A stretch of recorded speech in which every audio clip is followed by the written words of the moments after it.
Welcome back to another episode of the Football Talk Squadron. I'm Maul. And I'm Dutch. And this episode, we're going to go over the NFL games. Week 13, kind of a recap of what happened going forward, what we think.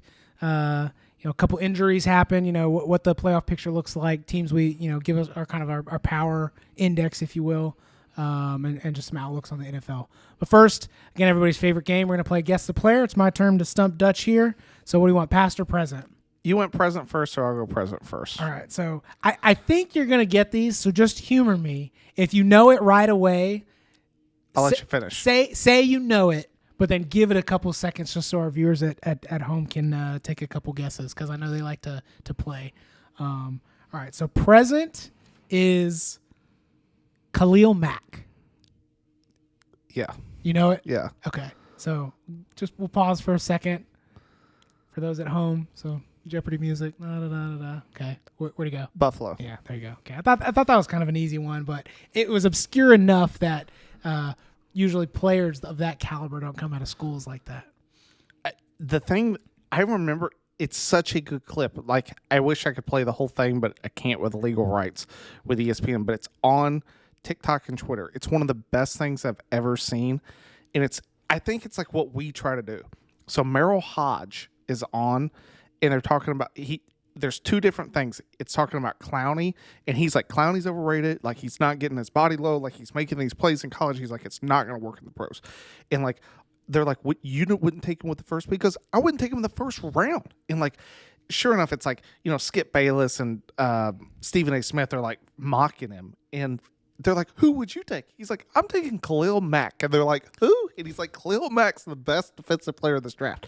And you're just like, now you're sitting there, and the other guy that dude, it's so funny. He went ham on Johnny Manziel. They were like, Merrill Hodge did? Oh, dude. They were like, where would you take him? He goes, maybe like if I had a compensatory pick, like in the 5th or 6th round, like maybe then, but understanding like that's a pipe dream. Like, it's never going to happen. Like, wow. They were like, what do you expect if someone took him in the first round? He goes, I expect that coaching change, all the coaches, GM, and everyone to be gone within 3 years. And like, they told him to his face, they were like, you are an idiot. Skip Bayless called him a future Hall of Famer, which I was just like, oh my, like that type of stuff drives me insane. Dude, but I saw that. Those talking heads, they always get everything wrong. There's another clip out there. It's just like that. And again, it's like the people that know football and then the people that don't know football. And it just seems like the people that don't know football are the ones that everybody else has to listen to. Because they just say the most obnoxious things to get them views. Steve Smith was watching all the receivers at the combine, and they were asking him like who his number one was. I can't remember who the other guys were. They were good names, but like, I know exactly who you're about to say. Cooper Kupp. He's like, and he was like, and it wasn't even like I don't know, I think this guy could be good. He was just like, without a shadow of a doubt, after watching all these guys, he is the best receiver on this draft is Cooper Kupp. Everybody's like, what? What are you talking about? And he's just like, I'm just telling you how it is. You can say whatever you want. I watched him. I know what I see. And look, I mean, Cooper Kupp turns into Cooper Kupp, right? Like, again, people that know football, people that don't know football. I like to think that we know football. All right, passed. Drafted out of Texas. Okay. He went and played for the Saints, the Dolphins, and the Ravens. Those were the NFL teams he played for. You know who it is? Yeah. God, I kind of knew who you were going to get. My first clue was going to be he played for the Dolphins twice. Yeah. With a break in and there. Your second hint was going to be he loved the weed. Yeah. Yeah. Ricky Williams. Yeah, there you go. Run, Ricky, run. So the Toronto Argonauts. That was going to be that's why I say those are the NFL teams he played for, because he played for other teams. We talked about this last night. One of our buddies was telling us he really liked the running back episode. And I was like, hey, I think we're getting close to the end of, for sure, college. Pros is right around the corner too. It's something that we're wanting to we're going to have a bunch of episodes that we're doing during the off season. It's not that we just shut down when football's not on. The whole point is to talk football year round. One of the episodes is talking about why do guys get drafted so high and just don't work out?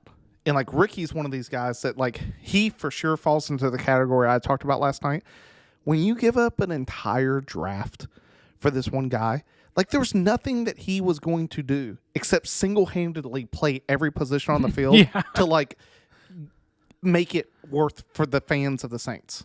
He was put into a no-win situation, which I get. Like, did he have some mess ups? Yeah, like back then with the NFL drug policy, like he wasn't going to win that battle. Yeah. Now he could do it freely and be fine. But like people forget that when he left the Saints, went to the Dolphins, dude was good. Oh yeah, he was fantastic. Ricky Williams was like a beast. freak. Yeah. Like he was an amazing athlete. And like people just like all that people remember is the weed, but they forget that like Ricky was a baller. Like there's a reason he was a Heisman Trophy winner. Like Ricky's a very good football player. He was fantastic. He just went to a terrible team in the Saints who gave up way too much for him, and both of those factors made it so that, like, I'm sorry, but Ricky was going to fail the day that he walked into New Orleans just because there was no way he was going to recover that awful franchise. Yeah, like you talked about, there's been plenty of guys throughout history. Now, there's some guys who have just been overrated. I mean, Johnny Manziel, we talked about. Oh my gosh. But there's other guys who they get thrust into this situation so quickly in their career, and it's usually because, I mean, it's no secret that usually the number one draft pick is going to the worst team. That's why they have the number one draft pick, right? That's typically how it works. So they're already going into a failing organization as a rookie. Well, you talked about last time with Bryce Young. Yeah. Like, is Bryce Young as bad as he's playing right now? No. Like, I can say that definitively. Absolutely not. Does he look bad? Yeah, big time. But, like, let's think about how and why that's happening. I mean, you brought up the stats of, like, Joe Burrow and Andrew Luck were, like, on record as, like, the most sacked quarterbacks, like, in history, and Bryce Young's about to blow it out of the water, or he's on pace to blow it out of the water. Yeah, Andrew Luck in 55 games was sacked like 142 times. Joe Burrow in 52 games, so 3 less, was sacked 155 times. Bryce Young this season, he's on pace in the same amount of games as Burrow, 52, to be sacked over 200 times. I mean, it's like, is that Bryce Young's fault? No. Well, they showed a highlight against him with Tampa Bay. They have 4, intermediary routes, 10 to 15 yards down the field. Every last one of his receivers, like he gets to the top where it's like time to release the football. Nobody's open. No one's, and not just not open. Like the defender is, I'm sitting in your lap. Yeah. Like I can't even throw it and not get it close to this dude who's going to get picked. Like, yeah. So I mean, not only, there's been very few quarterbacks, especially that go in right away and are like immediate superstars. That's a rare feat to find, right? Yeah. Most of the guys get kind of built into or have a few years behind someone good that they can kind of learn from. And even the guy that they're learning from doesn't have to be Hall of Fame or anything like that, but they just get to develop in the NFL a little bit before they're just thrust in the limelight. Then let alone when they get put on a bad team. I mean, Mahomes got to sit for a whole year. Yeah. People forget that. Aaron Rodgers was behind Brett Favre. Yeah. Tom Brady was behind Drew Bledsoe. Like Steve Young behind Joe Montana. I mean, there's just so there's very few. There's a couple, but there's very few quarterbacks that get drafted like number 1, number 2 right there at the beginning, get thrust immediately into a bad team, and then immediately turn it around and turn them into a good franchise. That doesn't happen a lot. And it's something we were talking about this last night, and I know we've talked about everybody Pops. I've talked about it on the podcast. Like, I look at the Bears; they own the Panthers pick. Like, the idea, and this is like where we talk about like with Caleb Williams. Like, I think he's the best quarterback that's going to come out of the draft candidates. However, like he's going to be judged based upon what he does against everyone else. But you have to be also willing to say, like, if he gets taken by the Bears, that means the Bears are not they're not getting another tackle. So, like, they're going to lose. Yeah, I mean, switch the exact. Like, I think Caleb Williams is a better quarterback than Bryce Young was coming out of Alabama last year. If you especially from size and just intangibles. If you put Caleb Williams in that backfield right now on the Panthers, he probably looks the same. Like the Panthers may have one more win, but like they're probably doing the exact same thing. Like if you doesn't matter who you have when you surround them with a bad organization and not good players, they're not going to do anything. Correct. And that's just the fact of the matter. Just it's sad to see sometimes, and that's why some guys don't pan out the way they should. And then you have guys like I sit back and I look at the Thursday night game that happened. I hate you talked about it early in the season, and each and every week you're proven more and more correct. Geno's just not the same guy that he was last year. No. Like, they really got just handled which is nuts. Like, he throws that pass to Metcalf and runs the fastest that anybody's ran in the NFL this season. And then they just continue to, like, degrade throughout the whole game. Well, I will say they made it a better game than I thought it was going to be. So I'll give them that. But I'll be the first one to say, I hate to say it, like, Cowboys just look so good. They're a really strong team. Dak is playing really well. Him and CD have found something that it's really hard to stop. Even though Tony Pollard isn't doing nearly as much as most people would have liked to have seen out of him finally getting the lead role, he's doing enough that, like, Dak and CD are keeping the offense, doing what they need to do. But their defense, dude, that's really what it comes down to. Because there's been plenty of games where their offense is a little, not suspect, but like on the weaker end, but they're still just blowing teams out of the water because their defense is incredible. I think we talked about it last night. Bland, I think, has this, outside of Dak, for touchdowns responsible for as he's a quarterback. Bland has the second most touchdowns on the team. He plays defense. I know. Like, what? I look at Dallas, their ability this week to really, I think, sort of change what they do. Like, in terms of, do they want to be a Super Bowl team? You got to beat Philly this week. And I'll be honest. I mean, I think they are. We called it with the Niners. I think both of us picked the Niners. The Eagles have kind of been, now they're good. Don't get me wrong. They're still a really fantastic team, but they've been escaping games. They're kind of doing like what the Chiefs do. Like, they've clearly got the talent, but they're not playing real well. They're just kind of escaping some games that they didn't have any business escaping. And then when they play a complete team like the Niners, all of a sudden it's like, whoa. And by pick the Niners, we both picked them last week in our picks. Yeah, to beat the Eagles. Cover. Yeah. So, but yeah, I mean, they've looked vulnerable for sure. And I think this is Dallas's real good opportunity to prove, like, we're not just one of those teams that beats up on weak teams, because that's kind of what they've been doing so far anytime they've played anybody. Well, good. Seattle was the first team that had a winning record that they beat. Yeah. So it'll be a good test for Dallas, and we'll kind of see, if Philly's able to shake off that beatdown.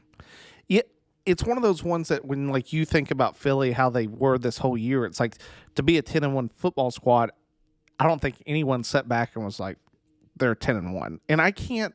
It's fun. I saw David Carr, of all people, that was like, you know what they should do? This is why people just say stuff to, like, infuriate you, and that's what gets them the views. He was like, they need to bench Jalen Hurts for Marcus Mariota. And I was like, they should have fired that man. What? On the spot. Yeah, he said that. Get out. Out.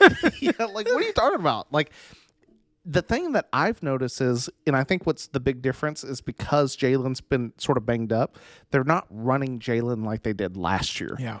And that has hurt, like, but I think that's what will change, is, like, they're going to save him. And once they get into the playoffs, it's sort of like what Alabama did with Milroe. It's like Milroe really didn't run. You're trying to save him to keep from getting injured.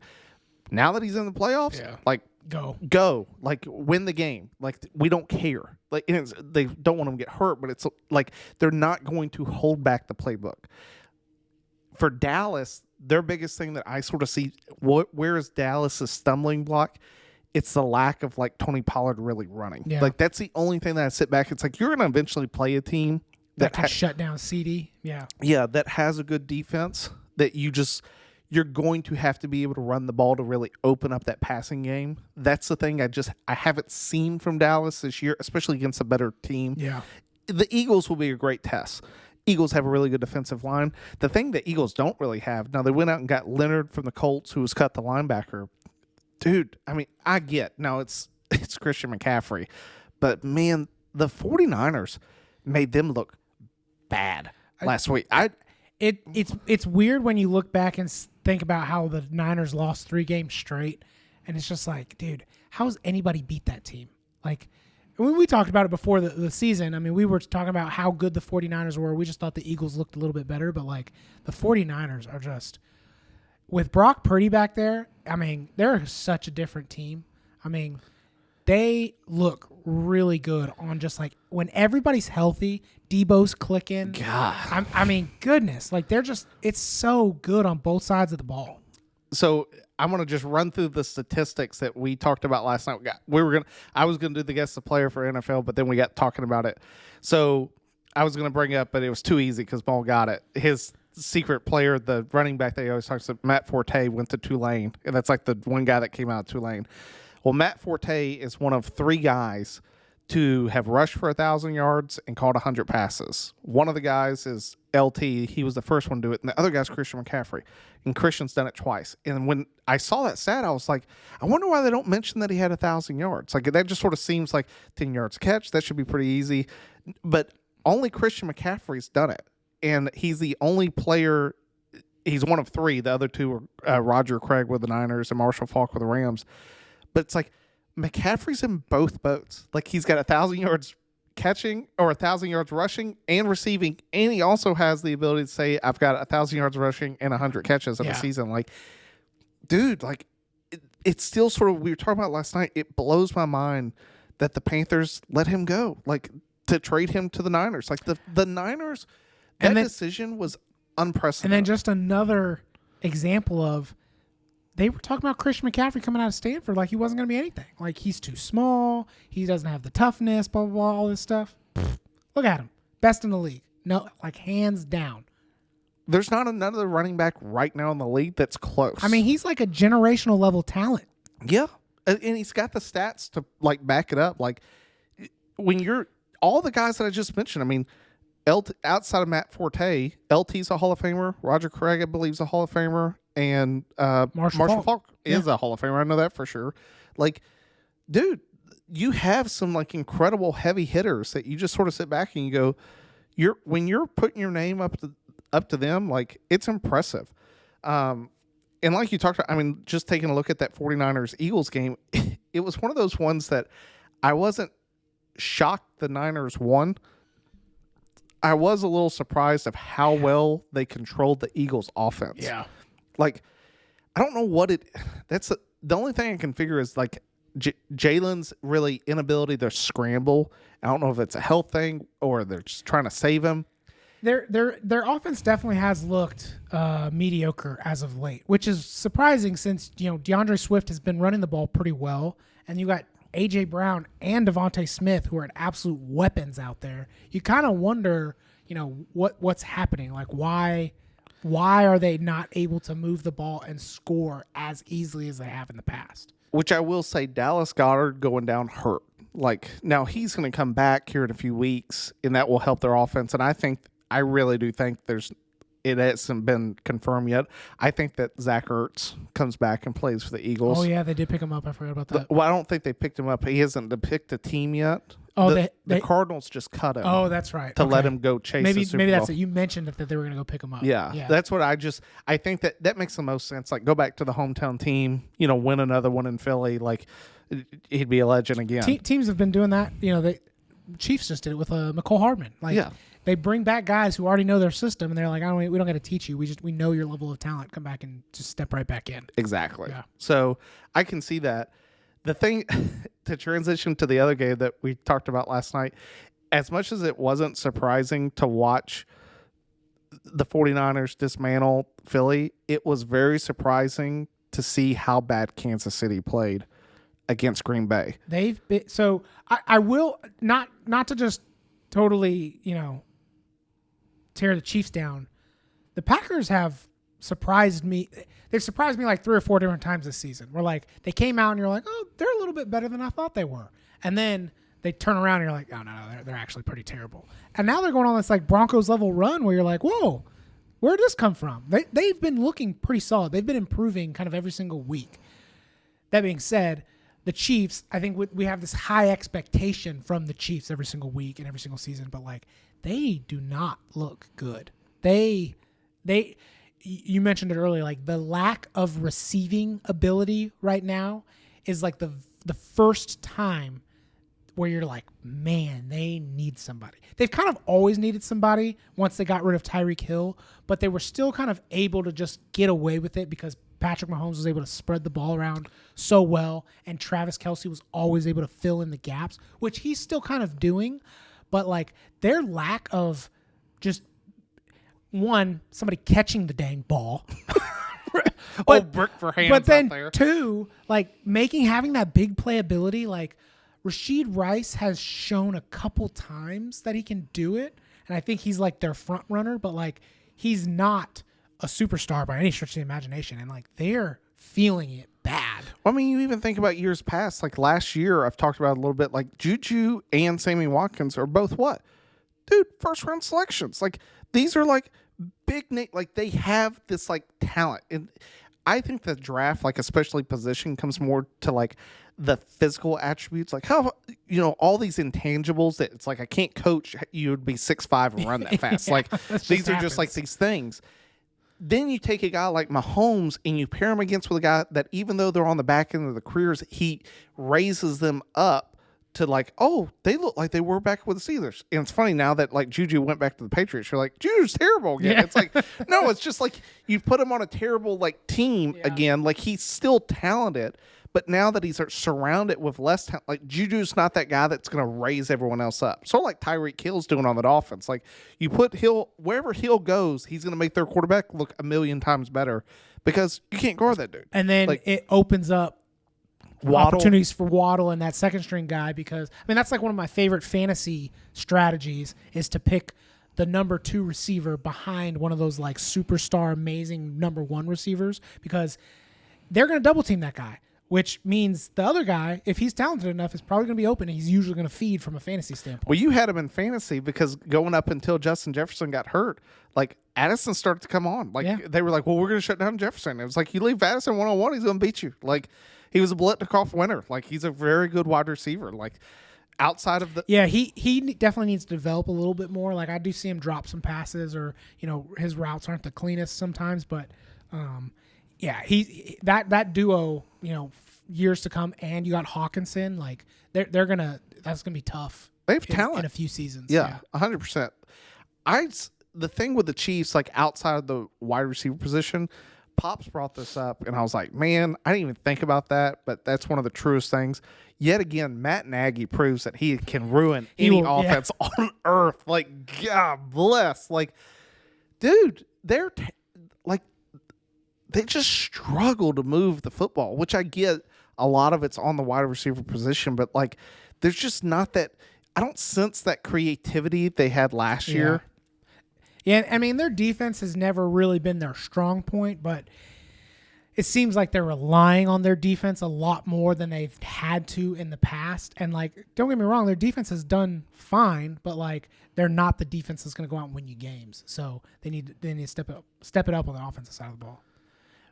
And for the Packers, like on the opposite side, like, they've gotten progressively better they've had these like sort of waves, but it's more of this like almost like a stock that has a little bit of dips, but it's still like a growing stock throughout the season.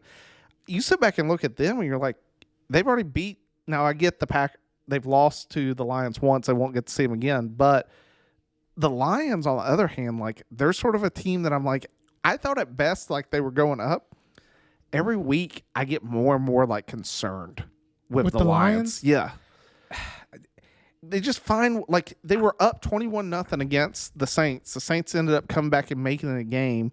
The last, you think about they got Thanksgiving was really ugly against the Pack.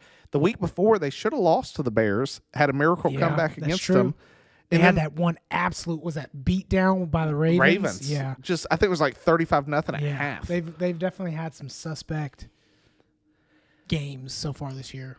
The Lions are in that position. I know we've talked about it. Like, their biggest thing is they have to run the football. Like, which it's so, like, I guess that's what we didn't know about Jared Goff, like, coming out of L.A. Because L.A. is for sure, like, we throw the ball and we run to, like, keep you honest. Yeah. But we run so that we can throw. Yeah. Yeah.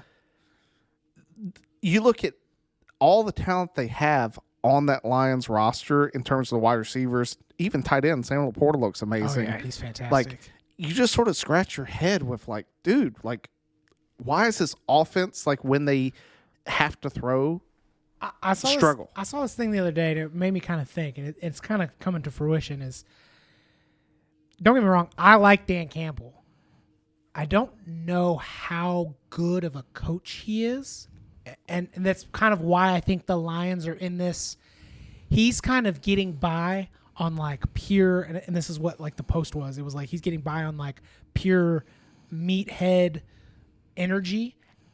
And again, that's why I like him, right? Like it makes him that good, like passionate, good coach that the players want to play for. But this is where I question, like, I don't actually know how good of a coach he is. Because like you said, he's got all this talent, and they are winning games, but they're also getting terrible, looking terrible in some games. So it's like, if he can kind of keep that drive, but maybe like actually coach a little bit better, maybe that's the piece that they're missing. And I'll give him a pass from the standpoint, like the organization that he inherited. Very, very true. Awful. Yeah. Like outside of the Browns. Like the fact that this is like the first year in like the last 30 years that the Lions have looked like they know what they're doing is a testament to like how much they've turned it around. Correct. I think it's one of those ones that if I could sum up, and maybe you can disagree with this or not, it's one of those guys that that he knows how to like build a team.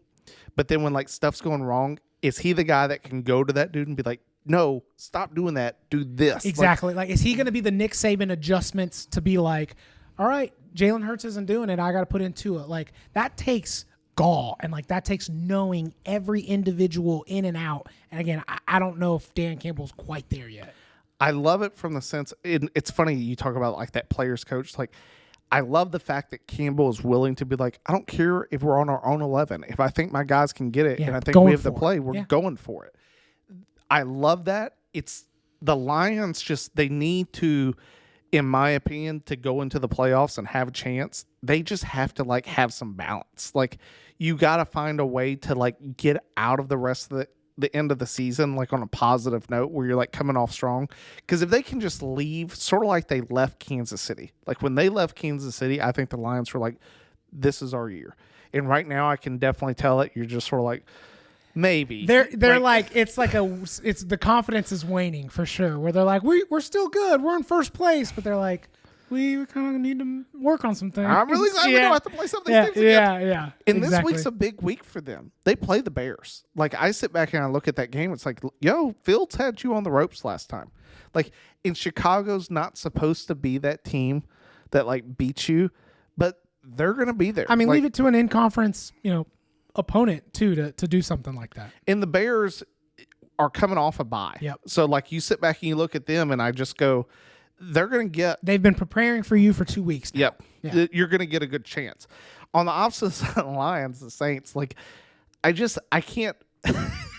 What you said at the beginning of the season, I laugh about all the time because it applies to, like, more things than just this, but trading Jimmy G for Derek Carr is like trading Derek Carr for Jimmy G. Like, it's just both teams... I mean, Jimmy G's not even playing anymore, and Derek can't stay healthy to save his life. But even when he is healthy... Like, you just sort of sit back and you're like, dude, like, what are we doing? And I'll be the first to, eat my words of, like, I thought the Saints were going to handedly win that division just because of how bad everybody else I thought was. But I didn't realize how bad he is. I thought he was better than he is because the few years that he had with the Raiders where they were like a playoff caliber team. I thought the organization and kind of everything that was going on with that was part of the problem, and it just turns out Derek Carr's not going to be your guy. He just can't win those games that even it's weird because it's like he's competitive. He's like just competitive enough where you're not like get rid of him, but he's also not competitive enough where you're like keep him. Like he's just this middle of the road that you can't get better than mediocrity out of him. I mean, talent-wise, I think Jameis is better than Derek Carr, but, like, he's also proven that he can't be your guy either. Like, Jameis it's sort of like the crab legs. Jameis just is going to make a decision and just live with it. Yeah. Like, he'll just throw some passes that you're just it's like Ryan Fitzpatrick. Like, he's fun to watch, and, like, you kind of root for him sometimes when he gets in there, but, like, everybody knows. Like, he's not our future. That's 100% truth. Speaking of not futures, I don't know who on the Patriots is going to be left at the end of the year. Because, dude, the fact that if you had told me, hey, the Patriots hold the Chargers to 6 points, I've been like, wow, the Patriots played really good. So how much they win by? And you're like, they lost. You're like, but the defense only scored 6 points. But We didn't score any. How many did they lose by? 6? Yeah. Wait, they didn't score? Yeah.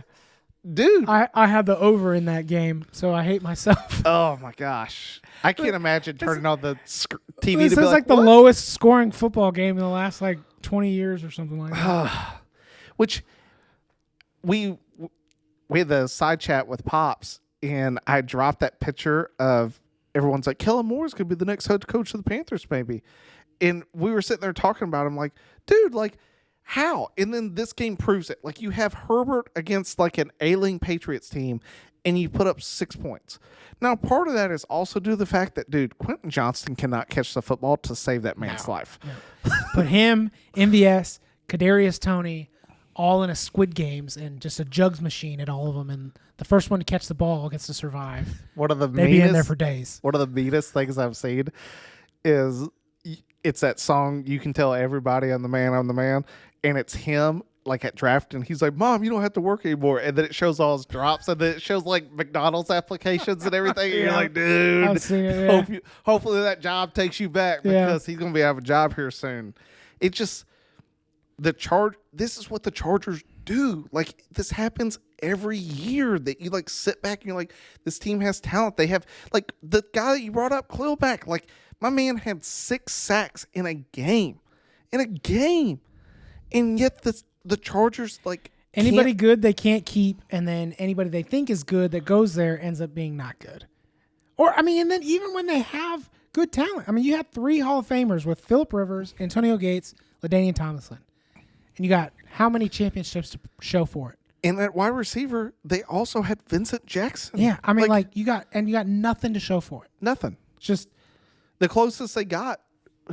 No, they lost to the Patriots. And then I think the next year, LT went to the Jets and then lost to the Patriots again, in the AFC Championship.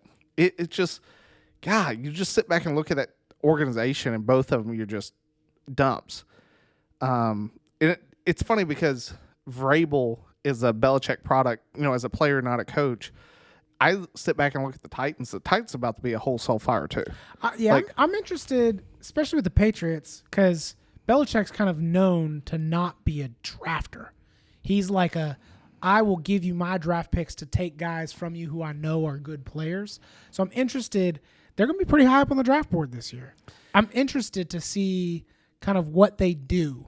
The difference is, and I've heard this from a lot of guys talking about it, and I think the biggest, when Tom left, it wasn't just that Tom left. It's that Belichick is the disciplinarian. And let's be honest. If you're paying me $30 million a year and you're like, I need you to come in and watch film, you're going to be like, no.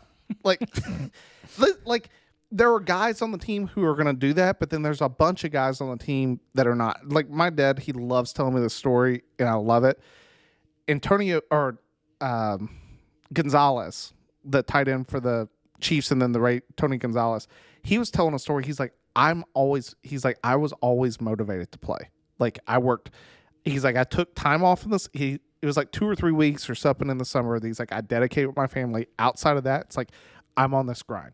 He's like, and before the game, he's like, there were guys that legitimate. He's like, over half the team that had to be motivated to play the game of football. Ugh. And he's like, I just did not understand that. Belichick is the disciplinarian. He is going, you hear Gronk, all these guys, they're like, I hate it practicing with New England. But guys went and did it because they were like, we're going to win a Super Bowl with Tom Brady. Well, now that Brady's gone, it's I can't just go get these guys and have this same coaching approach because, A, no one wants to go up there. And if you're not winning, they're like, what's the point? Exactly. Yeah. You just sort of sit back. I got to laughing. Jabril Peppers had to come out and apologize because when they lost to the Giants, his old team, Saquon comes over. He's like, hey, man, you're just lucky because we're terrible. And they called it on film. And it was like, Nice. he wasn't lying. No, I like mean, they're terrible. They know. Yeah, they know. Yeah, the draft is going to be representative. You got a like top 5 draft pick right now. Like I just sort of sit back and look at that and I go, yeah, they're in trouble. The thing, Belichick, I think, is gone at the end of the year. Really? I don't see, and this is my logic. Like you think he retires or no?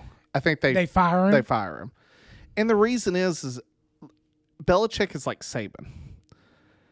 Who, if you had to, like, unlike Saban's able to recruit each and every year. So college is just different because I can always get these brand new guys to come in and replace old guys. The NFL's like, as bad as the Patriots roster is, like, does Belichick have the football life left in him to be able to get that team back? Like, I don't think so. Like, they just have so many holes. It's same thing with the Titans. Like, you think, what's like the big thing missing with them is like quarterback play. And it's like, well, they've taken like 2 quarterbacks the last 2 years. So it's like, how do you just like keep taking the same position over and over again and expect the rest of the team to somehow get better? And then look at the Titans, the rest of the moves. It's like D-Hop's like not going to be there probably at. Derrick Henry's for sure gone at the end of the year. He's a free agent. I don't know how many, if it was a 1-year deal, if multiple year deals with D-Hop. You traded away A.J. Brown for Treylon Burks. I haven't heard Burks' name this whole season. Yeah. Like, you look at that whole team and you're like, dude, like, y'all are hurting. Like, you traded away your safety, Kevin Byard, to the Eagles. Like, it's yet again like another team that you're like, I can see them just going to a new head coach just to be like, look. Just reset, hard reset. Yeah. Because is it going to make a difference? Probably not. Yeah, not for the first few years at least. And it's just because, for me, the Patriots at least have a good chance because I think they'll actually be able to entice someone. Like, they're smart. It seems like Robert Kraft's at least smart enough to be able to go out and get somebody, which is hard because we'll see you have the greatest head coach maybe of all time leave the building. It's not going to be this like, hey, we pull someone in, it magically works. Josh McDaniel.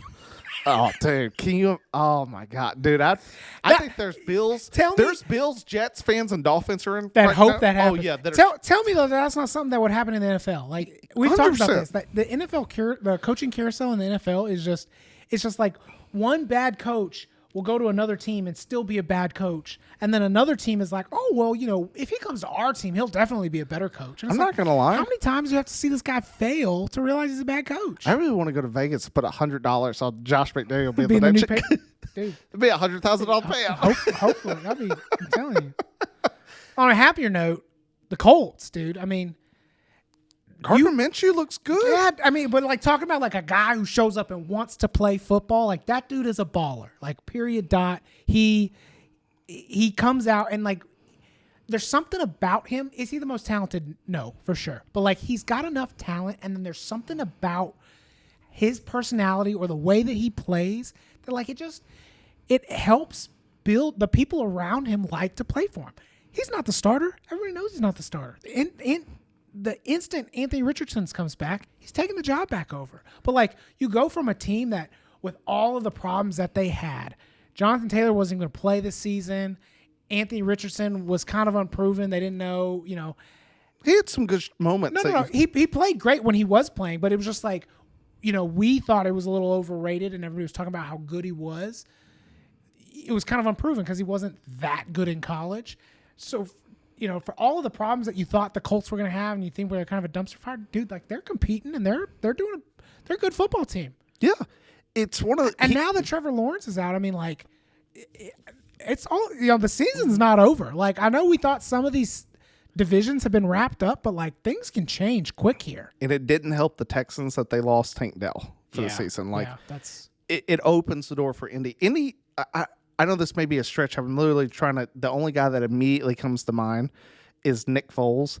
Like, Gardner Minshew, he's just going to be one of those guys, sort of like Taylor Heineke and other guys that it's like, I don't care who they are. Like, as long as they're not named the starter coming out of the year, like when they're the backup and it's like, hey, that's my role, but now I'm the guy because this guy's down.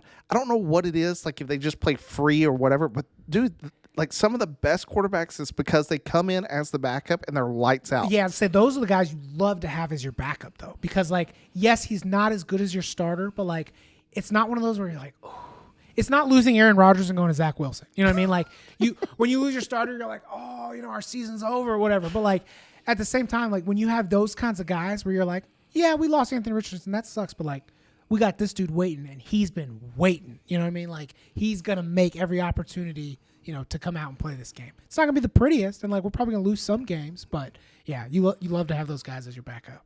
For sure. And I mean, gosh, nothing like getting a Zach Wilson slap. And then I saw the news. I'm not sure if you saw it. It made me laugh that apparently they like are ready to go back to Zach Wilson. He doesn't even want to play. Yeah, he's like, I don't think so. Well, because they cut Tim Boyle, who, we saw that one coming. Shocker. But then they signed Trevor Siemian or something like Siemian started last week. They did sign somebody else that I saw. Yeah, so it's just like what a debacle. I mean, I'm curious, like, what like contractual obligations like do they have against Zach Wilson if he's just like, no, I'm not playing? Like, what can they do? I mean, they could cut him. But from a contract perspective, like, are they going to pay him? Like, do they just? I don't know how that works. I do think that if he refused to play, that they could probably get their money back. Yeah, I've never seen a player just like, I don't necessarily want to play. I'm tired of getting hit. I think he'll probably play just because you're never going to cost yourself a paycheck, and at the same time, I think these are the last paychecks Zach Wilson's ever going to get. Yeah, dude. Poor guy. There's no way that he makes it outside of this. I just feel bad for the Jets. Like, I watched. He could probably create a new website called Only Moms or something. Get Donna Kelsey to be the face of it. Play great in front of her. I sit back and I look at that. I watched a little bit of it on Red Zone, and it's like the Jets were holding the Falcons. Like, they kept themselves in the game. And it's like the Jets defense would get a stop. It's like, we got our offense the ball. And the offense is like, absolutely not. No. But it's like, I mean, it was like watching Iowa on TV. It was just like, unless your defense gets a pick six, like. There's a picture. You could probably put a picture up of every single game, and it would look like the exact same picture. You're like, it's the same one, just like over and over again. But you're like, no, it's every single game of Robert Saleh just standing on the sideline, just like. You can tell he's just like so disgusted with just like, how did we get here? And you feel for him because, again, their defense, and it's just one of those things you're like, man, if Rodgers was still there, like, how different could the season possibly be? Like, it could be not. It could be like they're still the same old whatever because, you just don't know. But like, their defense is so good, and they just can't do anything on the offensive side of the ball. I know I was high on the Jets, and I know we'll remember this. We'll bring it back to it if I'm right. I think that Rodgers getting hurt may have been one of the best things for the Jets for this reason. Their offensive line is bad. It's not Panthers level bad, but it's also that was our question going into the year. Was like, is it good enough to compete? I don't know. Like, I think Aaron Rodgers plays a lot better, and do I think that they're better than 4-8? 100%. Yeah. Like, they're at least a above 500 team. Rodgers puts them in positions to win games that they couldn't do because of bad offense. But from the standpoint of Rodgers, it wasn't like he broke his leg. The Achilles tail is huge, but the whole team's pretty much going to be back. Next year, you're going to get a good draft pick that you can go take and upgrade your offensive line, do other things with. And I know the big rumor right now, and I think it's going to happen. I think the Jets are going to go all out and try to do it. They're going to get Devontae Adams up there. Like, and if you paired Devontae Adams and Wilson and those guys next year for like Rodgers, like, and now that Rodgers, like, because Adams wants out. Yes. Yeah. Oh, Adams wants out of. Yeah. And the Jets try to make it happen. And I forget what the tweet was. Apparently, it was done. Like, it was sort of on the table that they were going to go, and the Jets, like, or not the Jets, the Raiders. I think it was Al Davis was just like, nah, I can't do it. Like, it was one of those. It may have been Josh McDaniels at the time. I don't know if he was fired at that point. They were pointing out, I just saw that about the Raiders.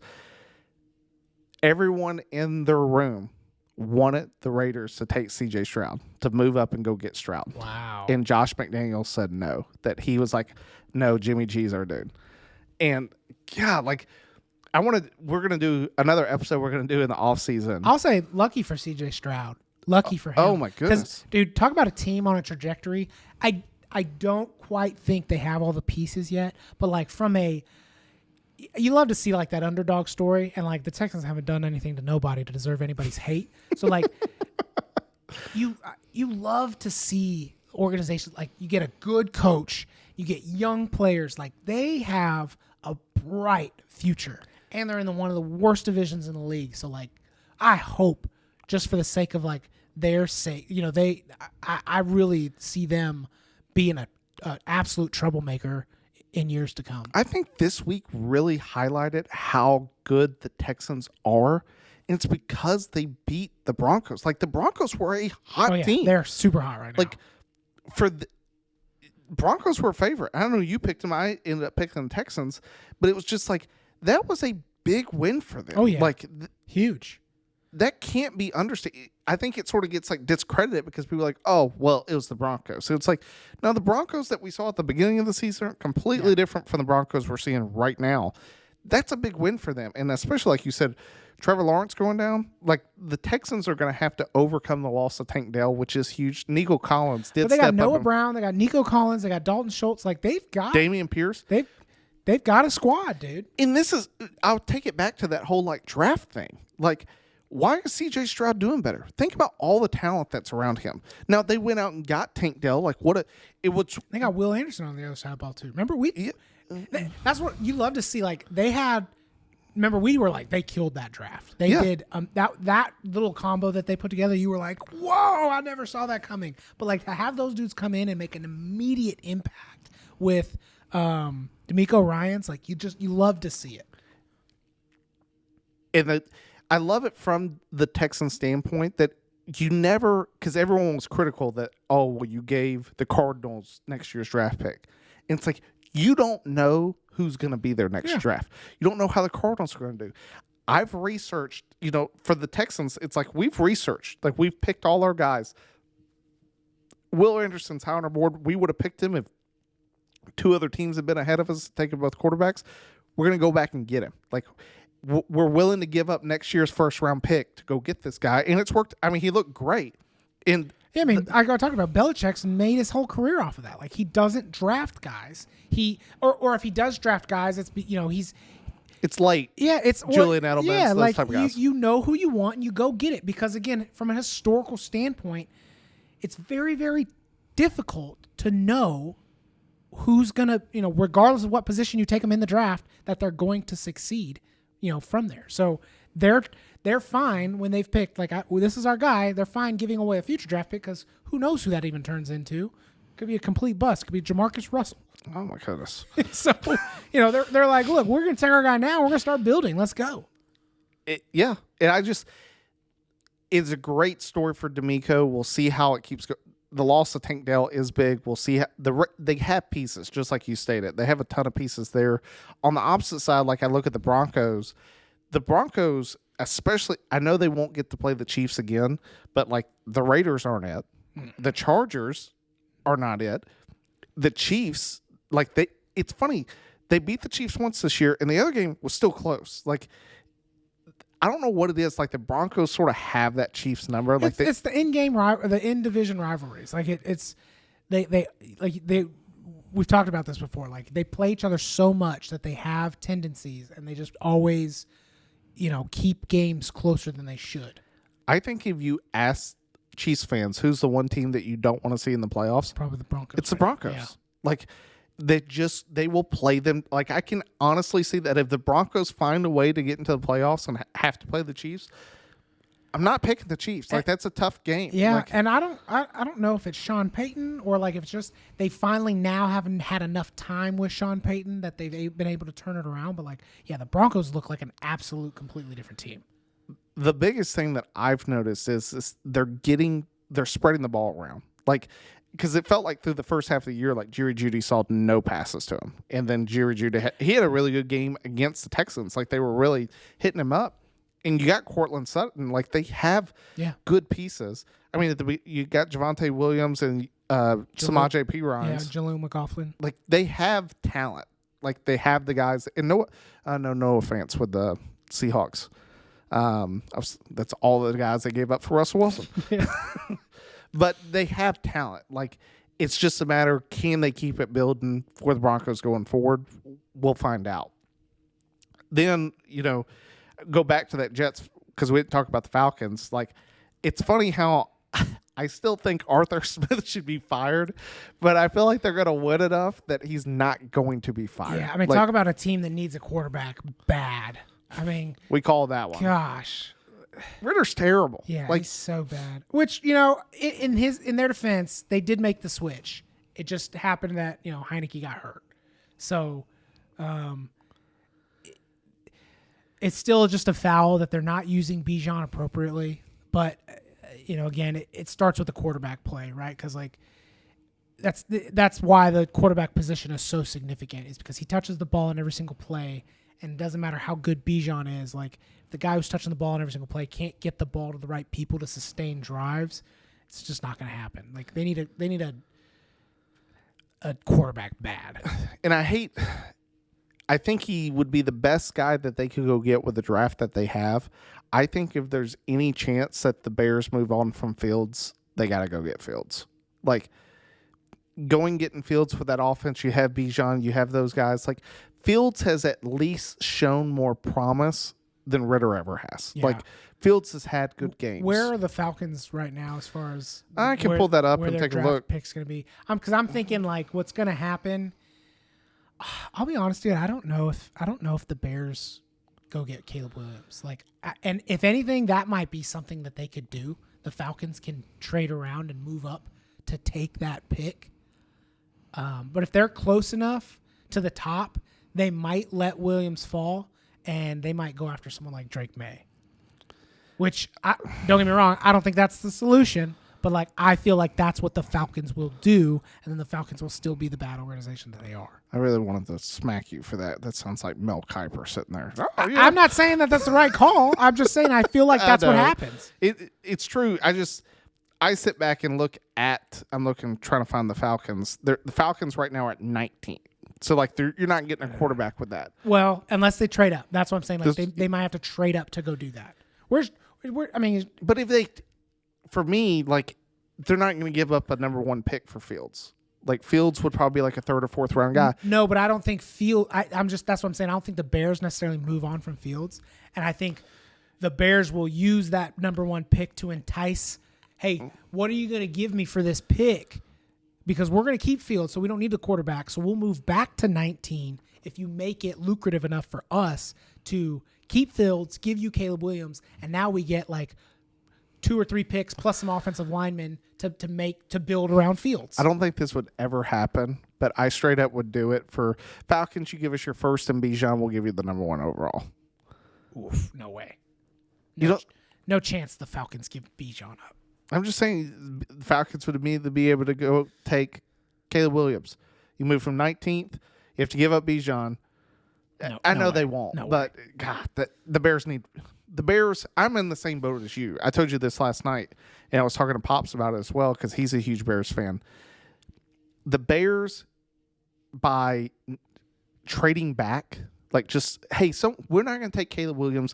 And ultimately, as much as I'd love to see him take Marvin Harrison Jr. or something, you can do far more by trading back and gaining some other draft for future years. Yes, because, like, don't get me wrong. Do I think Caleb Williams probably has more potential than Justin Fields? Sure. But at the same time, you don't really know that. And I don't think Justin Fields is that bad. There's been times where it's like, oh, he looks kind of suspect. But again, a lot of it stems from, like, he's got his offensive line where he's scrambling for his life. And, yeah, there's guys open, but he's not looking down there because he's so worried about getting hit, right? And, like, I think the level of increase that you would get from going from, like, Justin Fields to Caleb Williams is not as significant that you could get by trading back and building other places around that team. And yeah, you're missing out on, like, this much of the quarterback play, but you get this much value other places that it actually ends up being just fine with Justin Fields. So right now the Bears have the 1st and the 5th overall. I'm going to pose a thing to you. I think they keep the 5th. Let's say Marvin Harrison's off the board. Let's say that you trade it back and you got an offensive lineman. Who I'd like to see the Bears pick, especially with Fields, I think this makes so much sense for them, is if they got Brock Bowers. Like, to run a 2 tight end set with Brock and Cole Kmet. Like, the Bears want to be a running football team. They need a better running back to do that, though. Well, They should go get like Dalvin Cook, or they need to go get somebody who's like not going to cost them a lot, but can make an immediate impact because they're a solid running back. a rookie. They're still going to have a top tier second round pick. Like, and let's be honest, like there's not a lot of like guys coming out that are going to draw a first round grade. Because I told you at the beginning, like Khalil Herbert's not the guy. He can't be the starter. He could be a backup, but he's not the guy. Roshan Johnson has shown a few kind of good moments, but when you're getting beat out, when those two guys are getting beat out by a guy that wasn't even playing like the first half of the season, like in Deontay Foreman, and that's not to take away anything from Deontay Foreman, but like that's how you know, all right, we got to go get a guy. Because So who's a free agent that's coming up on the market that perfectly fits the Bears? Derrick Henry. No, Oh, Saquon Barkley. God, can you imagine if they paired Saquon in that backfield? Like, I mean, and like that's not that far fetched. Like No. they could easily do that. They could get Derrick Henry or Saquon Barkley from another kind of thing. Use their picks to manipulate an offensive lineman or go get another, not necessarily a receiver, but like another pass catcher for Fields. I'm telling you, dude, that could be a good squad. and that's why I like the Brock Bowers pick at that number 5, just because like it's not about you already have Cole Kmet. It's like I sit back and before, Aaron Hernandez was murdering people, him and Gronk, like that was a duo in New England. Like teams really struggled when they had a 2 tight end set because it's like, you got to bring some heavier guys into the box to be able to run. And I mean, Brock Bowers is one of those guys that like, it's not even a threat to Cole Kmet because like you could put Brock Bowers in the slot. He could just be like a wide receiver, right? I mean, Dalton Kincaid is doing that, right? Like, yeah. And we talked about that at the beginning of the year. Now, Dalton Kincaid's kind of gotten thrust into like he's their tight end now because Dawson Knox got hurt. But like these guys can come in and make impacts immediately, and you don't even have to necessarily suffer by we got to sit one of them. Like Cole Kmet could still be the tight end. You could put Brock Bowers in the slot, dude. I would take Brock Bowers over most wide receivers right now. Yes. He's fantastic. Yes. Like, he's going to produce. Yes. And like, if for anyone that sits back that's watching, it's like you never put a tight end in the slot. The Chiefs do it every single week. Like, they're putting Kelsey into the slot, which I get. Kelsey's probably the greatest wide receiver of all time. Tight ends are completely different than, because I know the people that are probably arguing, it's like, not my dad, but it's like that age group that the tight end was always the pass blocker. Yeah. Like it was like rare for him to be that. Tight ends are athletes. Like they're just dudes that should not be running that fast for their height and weight. But they're bigger wide receivers, but smaller offensive linemen. But and you get these hybrids, these Kelseys and stuff that like, how do you guard them? You can't. There's no defensive player that guards that size and speed and pass catching ability well. Corners are too small. Linebackers are typically too slow. Safeties usually don't have the coverage skills. That's why they're safeties. Like, it's a perfect match. Yes, it's so hard. That's why these tight ends can make such an impact. That for me, going into that's what I want to see. Like I know that we've sort of skipped that outside of the teams. Like seeing how this draft works out with the Bears, like.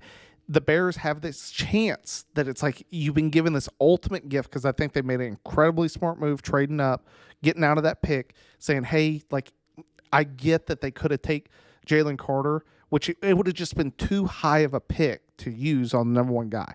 And they got DJ Moore and they got a first round this year and next. Like, fantastic.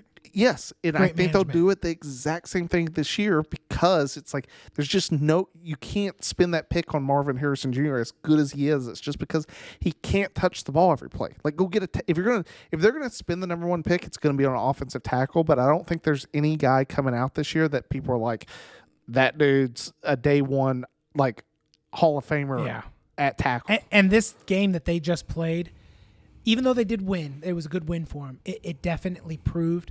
They need somebody else to be able to catch the ball. Like DJ Moore's good. They did that.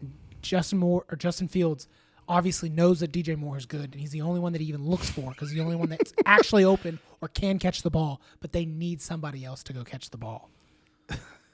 Yeah, it's speaking of guys that can't catch, mainly because just lack of effort. Now he does catch, but I don't know if you saw it. This was last week.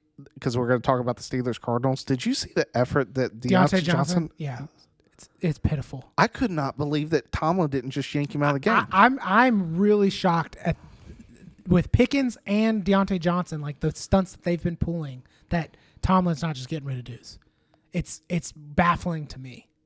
It's so, like, I hate, like, it's anti-Steeler. Like, that's not ever anything, because anytime that they have a problem child, like, you look back at the second Antonio Brown started to become a problem, they got rid of him. Le'Veon Bell, Like, same thing. They just don't put up with guys. And I can easily see them let them go both at the end of the season. Like, And honestly, like, if they could get something for him, they wouldn't drop. I mean, those guys, neither one of them is, like, really showing out. I don't see either one of them going like, ooh, that's a tough matchup any given week. Like, Johnson's dropping balls. Pickens isn't really putting in any work. Like, they're not going to lose a whole lot if they go replace those guys. And Pickett, I mean, it's like he goes out, Trubisky comes in, and you're like, and it got worse. Like, as bad as you didn't think it would. I mean, I just sit back. The Cardinals, at least with Murray, they're showing enough that I don't think they're going to move on from Murray either. Nah. Like, I don't like Drake May. Like, he just hasn't shown anything. Sort of like with Caleb Williams, like, I've watched him. Like, he'll make some throws that you're like, that's an NFL throw. At no point have I watched Drake May throw a football, and I'm like, that's an NFL throw. Yeah, no. And Trubisky was the same way. I mean, I could be totally wrong, but then Mel Kiper had the audacity. I sent you the thing. This was weeks ago. Mel Kiper came out and was like, the disparity between Williams and May is really not a lot. Like, they're really the same guy. And I was like, who is smoking cocaine at ESPN? Yeah. Mel Kiper is. Because there is no way that you're going to put those two guys on the same boat. And it has nothing to do with, like, the school or the level of competition he's played, because there's been those guys that have come from nowhere schools, but then you watch them play, and like you said, it's the throws that they make, not necessarily whether they're winning the games or not, or their stats, but like when they make certain throws, you're like, wow, it's the zip on the ball, like when they've got like a far end of the field and they're hitting an out route, when the guy has every right to be able to jump in front of it, but they can't because it's just so on point. Those throws that you see Caleb Williams make, the like, off balance, wow, like. Yeah, Drake May, if you give him a perfect protected pocket, is he going to be able to throw the football? Yeah. Everyone in the that's the NFL. If you give a guy too much time, you're going to be able to get that. But when you're running, and Caleb Williams all year this year ran for his life and still throwing the football like he did, you sit back and you go, hey, like, great. And it's funny because guys dog him. I get he had a really bad game against Notre Dame. Mahomes has had bad games. Yeah. Mahomes had it in the Super Bowl. Everybody has bad games. They couldn't score a point against Tom Brady. Favre, king of bad games. That had more bad games than anybody else. Like, teams have those bad games. It's just a matter of, like, can they figure it out? Like, and for me, like, I just sort of sit back. I look at the bad games of, like, you give a quarterback enough time. Bengals quarterback. Like, yeah, Jake Browning. Dude. Where'd he go to school? Washington. Yeah. It's funny because the announcers just jinx people. They literally had this stat. It was like after their first 2 or 3 drives, they were like, he hasn't thrown a ball for more than 4 yards. Very next play, he like throws this perfect corner route for like 30 yards. And they're like, oh, and then he hit Chase on the next series for that huge touchdown. And you're like, that's the thing about the NFL. Like, I don't care that it's a third string guy. Like, that third string guy he was the starter on his school. Yeah, like, he was good enough to be a drafted professional. They talked about which I get, it's high school, but Browning in a season in high school threw 91 touchdown passes. Like, the dude knows how to throw a football. Like, but they gave him time and he was able to win. Like, in Jacksonville, on the other hand, like Jacksonville to me, they're just like the Chiefs. Like, here's a team that I think both of us were like, that's a clear-cut favorite in the division. Like, they were a playoff team last year. They should be good. They have Calvin Ridley coming this year. And everybody else in the division is trash. Yeah. And I just saw the news, like, they said Kirk may be able to come back by the Super Bowl. He's going to have a core muscle surgery in his abdomen. So he's done for the rest of the year. I laughed because they were like, he come back for the Super Bowl. And I was like, in what universe are the Jags making the Super Bowl? Yeah. But, like... That was like when they said Lawrence was questionable return when he was still limping to the extra. Yeah. You know what's questionable return? Yeah. The player cart that's supposed to be taking him to the. Where's that guy? Fire him, dude. Goodness sakes. It was so funny because you were talking about, you're like, I saw him go down, and then commercial break, they come back and they're like, why is this man still walking It was in like the 20 tunnel? minutes later, dude. He's still like half foot stepping all the way there. And you're just like, just pick him up and carry him. And then you had that doing? goober guy next to him that looked like he was doing the sobriety walk for a DUI. Yes. He looked like one foot right in front of the other. I was like, what are we doing? If I Like, could have made that walk on 2 healthy feet, my ankle would have hurt by the end of it, dude. Like, God bless. help the man out. Yeah, that was a home stadium, too. Oh, dude. Well, I got to laughing with the Jags because that whole game they talked about Jags. If they win out, they're going to have the number 1 seed. And then it's like the second they mentioned that, it was like Jags are losing this game. They're losing the quarterback. Like, to see the Jags make playoffs. Like, I sit back and I look at that. It goes back to what you said, and it's not such an attack on Lawrence. It's more just like stating the obvious. Like, he has all that talent around him, and he sort of looks like Derek Carr. Now, like, don't get me wrong. I think if Lawrence is in the game, they probably still win. yeah. But, again, when you have a struggling Bengals team coming to your house, you should have been in a good enough lead that when you do go down, doesn't matter, you still win the game. And I think when Lawrence went down, I think the Bengals were already winning at that point.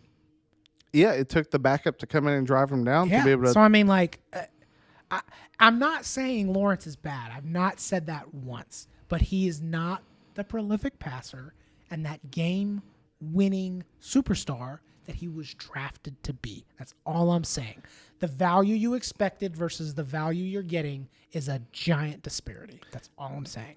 And to back that up and sort of validate that, if you were to put Herbert or Mahomes on that roster, oh, yeah, they're the Super Bowl favorite. Think about Mahomes throwing to all those dudes. Or like Herbert. That's a great one, too. Gosh.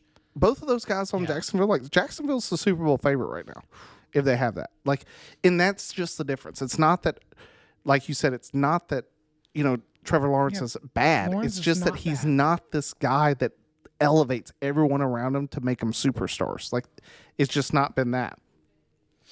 The other team, it's funny, they lose, so the number 1 team right now in the AFC is the Dolphins. Yeah. The Dolphins do exactly what they've done all year, embarrass someone that doesn't have a winning record. Like the Commanders. There's nothing. I'd love to talk more about the Commanders just because I try to we try to take pride in like discussing any and every NFL team, at least in some type of depth. There's just nothing to say about the Commanders outside of like Sam Howell's looked better than we expected. Yeah. And that's just like every week I feel like as we just kind of say the same thing about them. But like there's, like you said, there's really nothing else to say. Like I don't know what else to say about that team. The only thing about that team that I know we've talked about a little bit is they got to get rid of Rivera, and I think the guy to take over the team who needs the chance is Bieniemy. Yes. Yeah. 100%. Eric Bieniemy needs to be the next head coach. Like, you need to give that. It's clear that the success that they had at Kansas City was due in part to him, and it's clear that he's able to develop a quarterback that not a lot of people, including us, had a lot of faith in. You got to give him a chance. Yeah. Like, he knows the guys around him. Give him the chance to manage an organization. Then on the opposite side for the Dolphins, you got to win the games that are going to matter. Because, like, I'll pull up the Dolphins' schedule real quick just to see what's coming up for them over the next few weeks. But you sit back and look at them, like, they get the Titans next week, the Jets, then it's the Cowboys, Ravens, and Bills.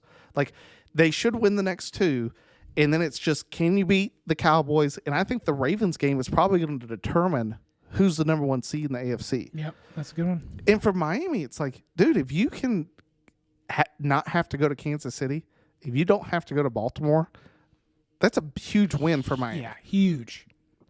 Especially being able to just keep Tua and those wide receivers in a tropical weather where he's not having to throw a football in Kansas City. It's like minus 20. Them being in that tropical environment, that helps the whole Dolphins offense progress into the playoffs. So that's just sort of me looking at the Dolphins. They got to find a way to win these games going forward. Yeah, the Dolphins are interesting to me because, like, we knew they were going to beat the Redskins.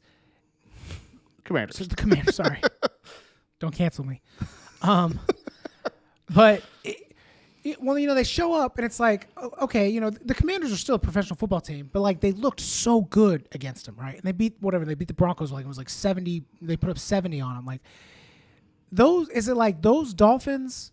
Do they look that much better because they're playing these worse teams, or like are they just so up and down that like when they do play a better team that they're not able to show up, or you know what I mean? Like I think it is just an up and down because every team.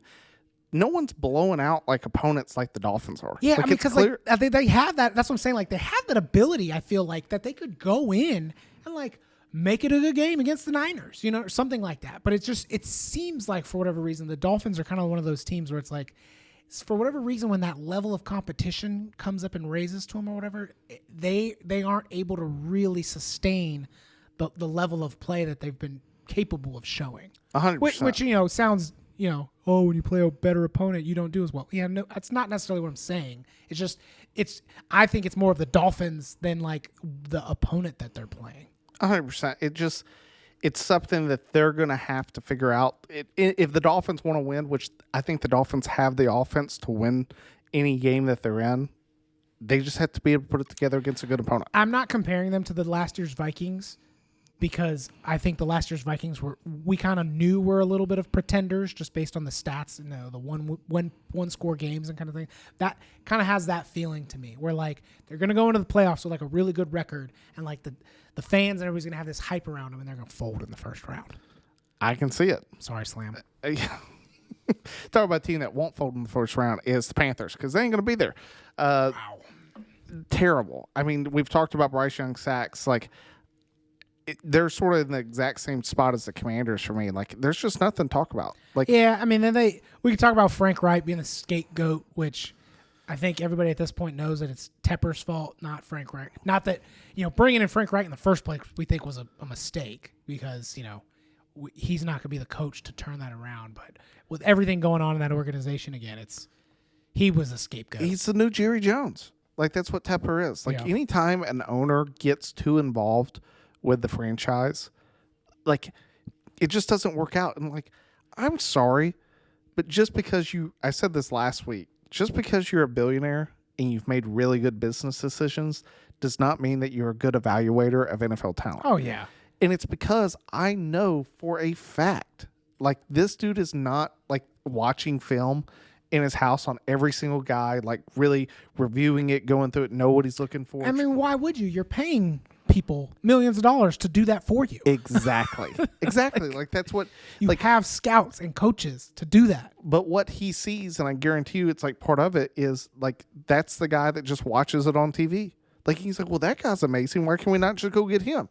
And it's like, you got some scouts that are like, yeah, he had some really good stats, but like, these like intangible things, like, they're not panning out. And I don't know how true it is or whether it's documented or not, but it was funny. And again, when I talk about like Reich being the scapegoat, I don't necessarily have a problem with the involvement of an owner. I think that helps an organization. However, when the owner tries to make unilateral decisions and like, either you're like, the Jerry Jones, you're going to do this for me or you're going to be gone. That's usually where it's kind of like, all right, what are we doing here, right? Like, but if you get the buy-in from everybody and you kind of, I think the involvement of an owner would be a great thing. But again, the rumors that I heard were Reich didn't even want Bryce Young. He wanted C.J. Stroud, and Tepper forced him to take. Now, he didn't force Reich necessarily, because Reich wasn't necessarily the one making the decision. He was a general manager type. He just made him live with it. Yeah, but it's like, now you're going to be stuck with this quarterback that you didn't even want, that you got to try to adjust or build a team around, a terrible team at that. But then when you don't do well, I'm going to fire you for it. And it's like, that doesn't. I mean, now that's as power as the owner, but it's like, well, that's also why you're a terrible organization. What gets overlooked is this is not the first time that Tepper's hired a bad first coach. Matt Rule. Yeah. Like, this is not a one. It's becoming like this thing where I get it's only 2 now, but it's like, you're starting to show some signs that like, it's probably not the team. It's probably you. Like, you don't have the best judge of whatever it takes to football knowledge. Run your football. My dad talked about this. He said Lombardi on the day one would grab a football and would put a little circle on it. And he goes, this is everything that I know about the game that could possibly be known. And then he took the marker and hit a dot and goes, that's everything that you know. Nice.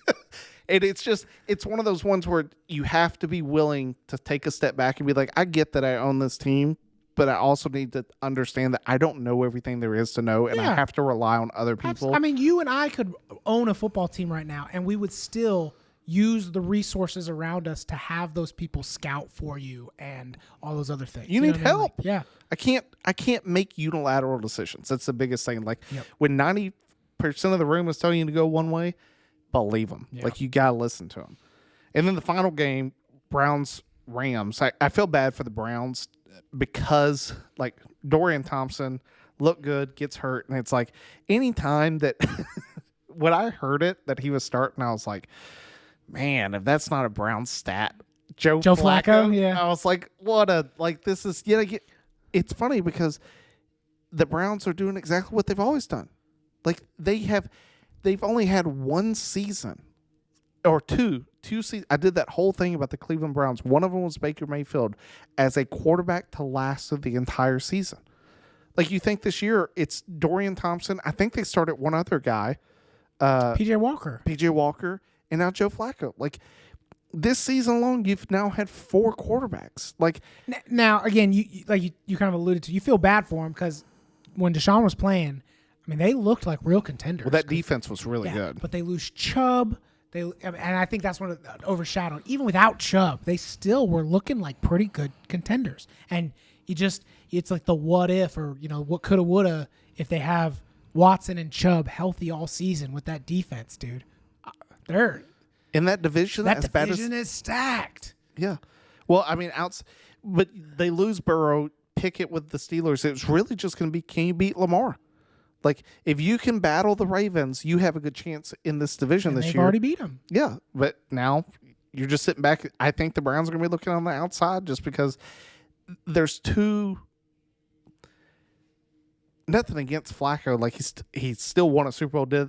It's just he's at the back end of his career. He's old. Yeah, like, he's old and washed up. It's not that guy that you're turning and handing the football to with any type of confidence. Like you're just trying to keep the team competitive without just completely laying down and like starting some dude that's never played quarterback before, or at least not since high school.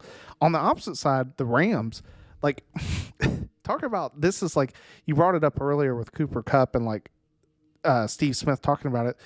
Dude, them getting Puka Nacua, like whoever their wide receiver scout coach is, that's the guy that someone needs to go hire. Yeah. Like whoever's scouting those dudes, like they even two diamonds in the rough. Atwell's good too. Yeah. Like they find guys to catch the football. Like I'm not sure if it's just McVay, if it's their wide receiver. I'd have to be willing to say it's part McVay, but. Dude, they find the guys that fit their system and make them very good football players. Kyren Williams coming back was a huge bonus for them. Yeah. Right? Like Stafford was kind of like, he's kind of on the mend. I wouldn't say he's like completely healthy, but he's kind of getting there. But with no running game, I don't know, they brought in Royce Freeman and Darrell Henderson, and they did fine. But like Kyren Williams in the game is a big difference from those other two. And that helps the passing game that they have these receivers. And it just makes the whole team better. They have the ability because they've already beat the Seahawks once to beat them again. And they got to play the Cardinals. The problem is the Rams. Now they did play them well. They played them very well in the 49ers. Like, and it's one of those like divisional opponents. Like I don't care who you are. Like however good the 49ers are, however good the Eagles are, or the Chiefs, or anybody else. The teams that are going to play you best are the teams that play you often. And for them, the Rams are a threat. Like as long as Stafford is healthy, in my opinion, the Rams have a chance, like in any game. They're going to put up points. Like they are a good offensive team. Well, their defense, I mean, they still have Aaron Donald, but it's not the type of defense they had with Von Miller and those guys. Yeah, for sure. That is a difference for them. But we'll see going forward. It sort of wraps up the rest of the teams for this. I know it's a little bit longer of an episode. Anytime you get back, it's always good to have you back. And we talk more just because ain't been around a lot. Yeah. So outside of that, any further, points or digs at Mel Kiper or anything else that we want to throw out? No, I'm looking forward to the rest of the season. College football is winding down, so now it's kind of getting to like the gritty of the NFL season. So. And it's great because I find at least the NFL figured it out. There were so many times that they struggled getting good games at the end of the season because people were like literally benching players. But then the NFL was like, you want to do that? All your divisional games are at the end. Yeah. And it made it so teams like don't have a choice but to play. Yeah, because if you're only a game or two ahead, like that one loss can make a big swing in where you're at in those rankings. And everybody's playing for either home field advantage now or the first week bye. Like there's a lot of things to play for now at the end of that season. Yet again, the NFL proves that it's superior in terms of scheduling, just the watchability. Logistical, makes sense on how to keep fans engaged. Yeah, it's amazing. Love every single week. So that sort of wraps up this week. We do appreciate you guys from tuning in. Go to our website, footballtalksquadron.com, our TikTok, Instagram, YouTube. Please follow and subscribe. Thanks for watching. Till next week, time to pull chalks. See you next time.